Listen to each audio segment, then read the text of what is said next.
Hello friends, welcome to my channel. இன்றைக்கி நம்ம பார்க்க போகிறது கருவாட்டு குழம்பு எப்படி செய்யறதுன்னு பார்க்க போகிறோம். திஸ் வீடியோ ஸ்பான்சர்ட் பை பைமோட் மொபைல் ஆப். இதோட லிங்க் கீழே டிஸ்கிரிப்ஷனில் கொடுத்துருக்கேன், பார்த்து செக் பண்ணிக்கோங்க. இப்போ ஒரு பாத்திரத்தில் தேவையான அளவு எண்ணெய் ஊற்றிக்கலாம். எண்ணெய் நல்லா சூடாக வந்தோ கடுகு போட்டுக்கலாம். கடுகு நல்லா பொரிஞ்சதும் கருவேப்பிலை போட்டுக்கலாம். அதுக்கப்புறமா பொடியாக நறுக்கி வச்சுருக்க சின்ன வெங்காயம் 1 கப் அளவு நான் போட்டிருக்கேன். நீங்களும் அந்த மாதிரி ட்ரை பண்ணிக்கோங்க. இதில் நம்ம கொஞ்சமாக கல்லுப்பு சேர்த்துக்கலாம். வெங்காயத்துலேயும் நம்ம கல்லுப்பு போட்டால் சீக்கிரமாகவே வெங்காயம் நல்லா வணங்கிடும். சமைக்கிறதுக்கு 10 நிமிஷத்துக்கு முன்னாடியே கருவாடை ஊற வச்சாச்சு, க்ளீன் பண்ணி. இப்போ நம்ம அந்த வெங்காயத்து கூடவே நம்ம கருவாடையும் போட்டுடலாம். அப்போ தான் அந்த எண்ணெயிலே கொஞ்சம் வணங்கும் போது நல்லாயிருக்கும். நீங்கள் லாஸ்ட்டாக கருவாடு போட்டிங்கன்னா சில பேருக்கு அந்த ஸ்மெல்னஸ் பிடிக்காது, கவிச்சி ஸ்மெல்லு. நீங்கள் வெங்காயத்திலே போட்டிங்கன்னா அது கொஞ்சம் நல்லா வணங்கிடும்.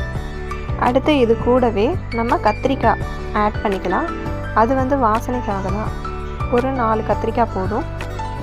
இந்த மாதிரி இதையும் வெங்காயத்து கூட நம்ம கருவாடு போட்டதுக்கு அப்புறமா நம்ம ஆட் பண்ணிக்கலாம். அப்போ அதுவும் நம்ம எண்ணெயிலே பொரிஞ்ச உடனே நல்லாயிருக்கும் லாஸ்ட்டாக உங்களுக்கு. அடுத்து 4 பெரிய சைஸ் தக்காளி நம்ம இதில் போட்டுக்கலாம்.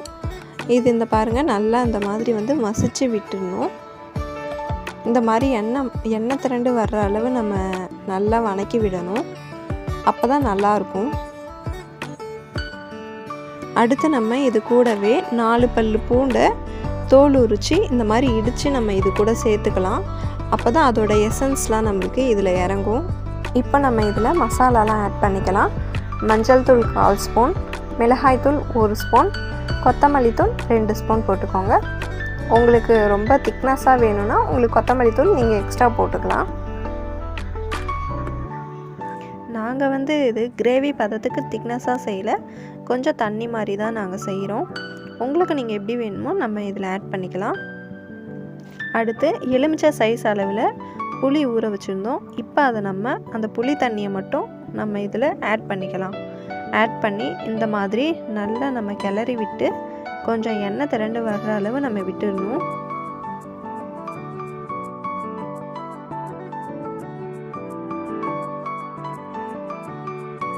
இப்போ பாருங்கள், இது நம்மளுக்கு நல்லா கொதிச்சிருச்சு. இதில் நம்ம 1/2 மூடி அளவு நம்ம தேங்காய் கட் பண்ணி அதை நம்ம அரைச்சி அதோட பால் மட்டும் நம்ம எடுத்து இதில் ஆட் பண்ணிக்கலாம். நீங்கள் அப்படியே அரைச்சும் யூஸ் பண்ணிக்கலாம், அதோட பாலும் போட்டுக்கலாம். நாங்கள் இதில் பால் மட்டும் ஆட் பண்ணியிருக்கிறோம், தேங்காய் பால். இந்த மாதிரி நல்லா கொதித்து வந்ததுக்கப்புறமா இப்போ சால்லாம் கொஞ்சம் ஓரளவு கம்மியாயிடுச்சு. இப்போ நம்ம கேஸ் ஆஃப் பண்ணிட்டு மூடி போட்டு மூடிடலாம். ஒரு 5 மினிட்ஸ் கழித்து நீங்கள் இந்த மாதிரி ஓப்பன் பண்ணி பார்த்தீங்கன்னா உங்களுக்கு கரெக்டான பதத்தில் சூப்பராக இருக்கும். நீங்களும் வீட்டில் இந்த மாதிரி ட்ரை பண்ணி பாருங்கள், கண்டிப்பாக யூஸ்ஃபுல்லாக இருக்கும்.